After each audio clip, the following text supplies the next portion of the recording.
안녕하세요. 246번 문제 풀이 시작하겠습니다.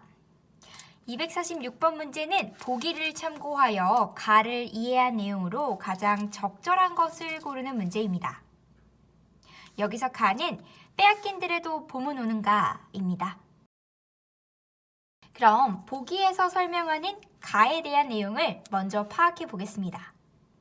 빼앗긴들에도 봄은 오는가는 시적 화자가 식민지의 고통스럽고 답답한 현실에서 출발하여 평화로운 자연으로 깊이 들어갔다가 다시 현실로 돌아오는 순환적인 구조를 지니고 있다 라고 했네요.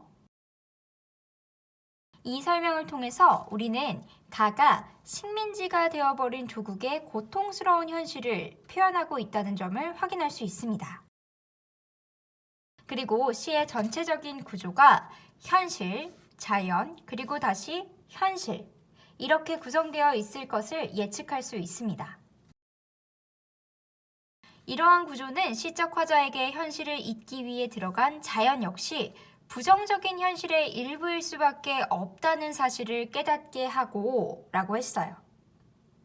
일반적으로 자연은 순수하고 푸르른 긍정적인 의미를 담고 있는 공간인데 이 설명을 통해서는 이 시에 나타나는 자연은 부정적인 현실과 연관이 있다는 것을 예측할 수 있겠네요.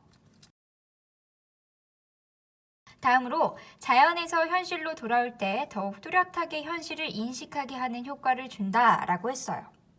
앞에서 말한 순환적 구조가 시에서 보여주는 고통스러운 현실을 더 두드러지게, 더 강조한다라고도 볼 수 있겠네요. 네, 그럼 보기를 살펴봤으니 보기와 가의 내용을 함께 보면서 선택지의 적절성을 판단해 보겠습니다. 먼저 선택지 1번. 1년에서는 국권을 빼앗긴 현실을 잊고자 하는 시적 화자의 현실 도피적 태도가 나타난다 라고 했어요. 그럼 가를 볼까요? 네, 가의 1년을 보겠습니다. 지금은 남의 땅, 빼앗긴 들. 여기에서 국토와 국권을 빼앗긴 상황이 나타나네요. 또 빼앗긴들에도 봄은 오는가? 라는 물음에서 봄은 광복을 맞이한 조국, 국권을 회복한 조국을 의미하는 시어입니다. 이 물음을 통해 시적 화자는 빼앗긴 우리 국토에 광복의 날이 올 수 있을지 의문을 표현하고 있어요. 1년에서는 국토, 국권을 잃어버린 현실을 인식한 모습이 드러나고 있는 거죠. 그런데 선택지에서 설명한 현실 도피적 태도는 1년에서 찾아보기 어려워요. 따라서 1번 선택지는 적절하지 않은 선택지입니다. 선택지 2번 볼게요. 이연에서는 향토적 시어를 활용하여 현실을 떠나 고향으로 돌아가 은거하고 싶은 시적 화자의 내면을 드러낸다 라고 했네요. 이연 보겠습니다. 나는 온몸에 햇살을 받고 푸른 하늘, 푸른 들이 맞붙은 곳으로 이 부분에서 푸른 하늘, 푸른 들이 있는 자연을 볼 수 있네요. 또 가르마 같은 눈길을 따라 꿈속을 가듯 걸어만 간다 에서 논길은 고향에 있는 길을 말합니다. 그러므로 이는 곧 향토적 시어가 되겠네요. 시적 화자는 이 논길을 따라서 푸른 하늘 그리고 푸른 들이 있는 자연 속으로 걸어 들어가고 있어요. 다시 선택지로 돌아오면 우리 논길이라는 시어에서 확인했었죠? 이연에서 향토적 시어를 활용하고 있음을 알 수 있었어요. 그러므로 선택지의 이 부분까지는 맞는 내용이에요. 그런데 시적 화자가 자연 속으로 들어가는 모습은 보이는데 시적 화자가 고향에서 숨어 살고 싶어 한다는 마음, 은거하고 싶다라는 마음을 적극적으로 드러낸 부분은 이연에서 찾을 수 없었어요. 따라서 선택지 2번도 적절하지 않은 선택지입니다. 다음으로 선택지 3번을 볼까요? 오연에서는 시각적 심상의 대립을 활용하여 식민지 현실의 암울함과 자연의 푸르른 생명력을 대조한다 라고 했습니다. 가의 오연입니다. 고맙게 잘 자란 보리밭아. 시적 화자가 지금 보리밭을 바라보고 있네요. 국권이 빼앗긴 상황에서도 우리 땅에서 보리는 생명력 있게 잘 자라고 있는 모습입니다. 간밤 자정이 넘어 내리던 고운 비로. 밤에 내리는 비가 고운 비라고 해서 긍정적으로 표현되고 있죠. 이 비는 보리밭에 생기를 주는 곱고 좋은 비네요. 너는 삼단 같은 머리를 감았구나. 내 머리조차 가뿐하다. 비를 맞아서 머리를 감은 보리밭을 보고 시적화자도 가뿐하다고 표현하고 있어요.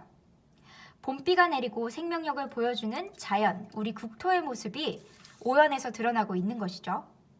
오연에서 시각적 심상이 드러나는 부분은 보리밭 그리고 간밤 자정 정도인데, 보리밭은 푸르름을, 간밤 자정은 어둠을 나타낸다고도 볼 수 있어요. 하지만 이 두 시어가 지금 대립하고 있다라고 보기는 어려워요. 간밤 자정에 내리는 비가 보리밭에 생명력을 주는 고운 비라고 해서 긍정적으로 표현되어 있었기 때문이에요. 따라서 시각적 심상에 대립을 활용했다는 부분은 적절하지 않습니다. 그리고 식민지 현실의 암울함과 자연의 푸르른 생명력을 대조했다기보다는 오연에서는 자연의 푸르른 생명력, 보리밭의 생명력을 중점적으로 표현하고 있었어요. 따라서 3번 선택지 역시 적절하지 않은 선택지입니다. 다음으로 선택지 4번 보겠습니다. 구연에서는 비유적 표현을 사용하여 자연에 동화된 순수한 모습의 시적 화자가 나타난다 라고 했네요. 가히 구연 보겠습니다.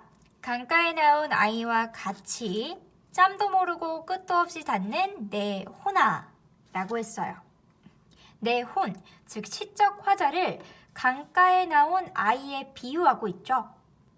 강가에 나온 아이는 강물이 얼마나 위험한지 모르는 철없는 존재입니다. 시적 화자는 자신이 그러한 존재, 강가에 나온 아이와 같다 이렇게 비유하고 있어요. 또 무엇을 찾느냐, 어디로 가느냐, 우습다 답을 하려무나, 이 식구에서는 시적 화자가 내 혼아 하면서 자신을 불렀는데, 그러한 자신이 무엇을 찾는지 어디로 가는지 답을 못하는 상황이라는 것을 이 식구를 통해 알 수 있어요. 게다가 시적 화자는 그런 자신을 두고 우습다라고 표현하고 있네요. 시적 화자가 자신을 굉장히 자조적으로 보고 있음을 알 수 있어요. 그럼 선택지로 돌아가겠습니다. 선택지의 내용을 보면 비유적 표현을 사용하여, 네, 맞아요. 시적 화자를 강가에 나온 아이에 비유했었죠. 또 자연에 동화된 순수한 모습의 시적 화자라고 했는데, 앞서 설명한 내용과 같이 시적 화자는 자연에 동화된 순수한 모습이 아니라 현실을 잘 모르고 철없이 내닫기만 하는 자신의 모습이 우습다고 표현하고 있었어요. 따라서 4번 선택지도 적절한 내용의 선택지가 아닙니다. 마지막 선택지 5번 보겠습니다. 11년에서는 자연에서 다시 현실로 돌아오면서 더욱 깊고 처절해진 시적 화자의 현실 인식이 드러난다 라고 하네요. 나이 11년을 보면 그러나 지금은 들을 빼앗겨 봄조차 빼앗기겠네 라고 했어요. 우리 앞서 10년까지 시적 화자가 본 국토의 자연은 아주 생명력이 있고 활기차다는 것을 확인했었죠. 국토와 국권을 빼앗긴 현실과는 사뭇 다른 모습이죠. 그런데 시적 화자는 그러나를 사용해서 이러한 자연의 모습이 현실과는 다를 수 있다는 점을 인식하고 있어요. 그러니까 우리 국토를 빼앗겼기 때문에 자연을 이야기하는 봄조차 빼앗기겠네 라는 절망적인 현실을 깨닫고 있는 것이죠. 또 보기에서 설명하기를 시적 화자가 자연에서 현실로 다시 돌아오면서 자연도 부정적인 현실의 일부일 수밖에 없다는 것을 깨닫는다 라고 했었죠. 이러한 점이 11년에 드러나 있다고 볼 수 있겠습니다. 5번 선택지는 적절한 설명이 됩니다. 246번 문제가 가장 적절한 것을 고르는 문제였으므로 정답은 5번이겠네요. 246번 문제의 정답은 5번입니다.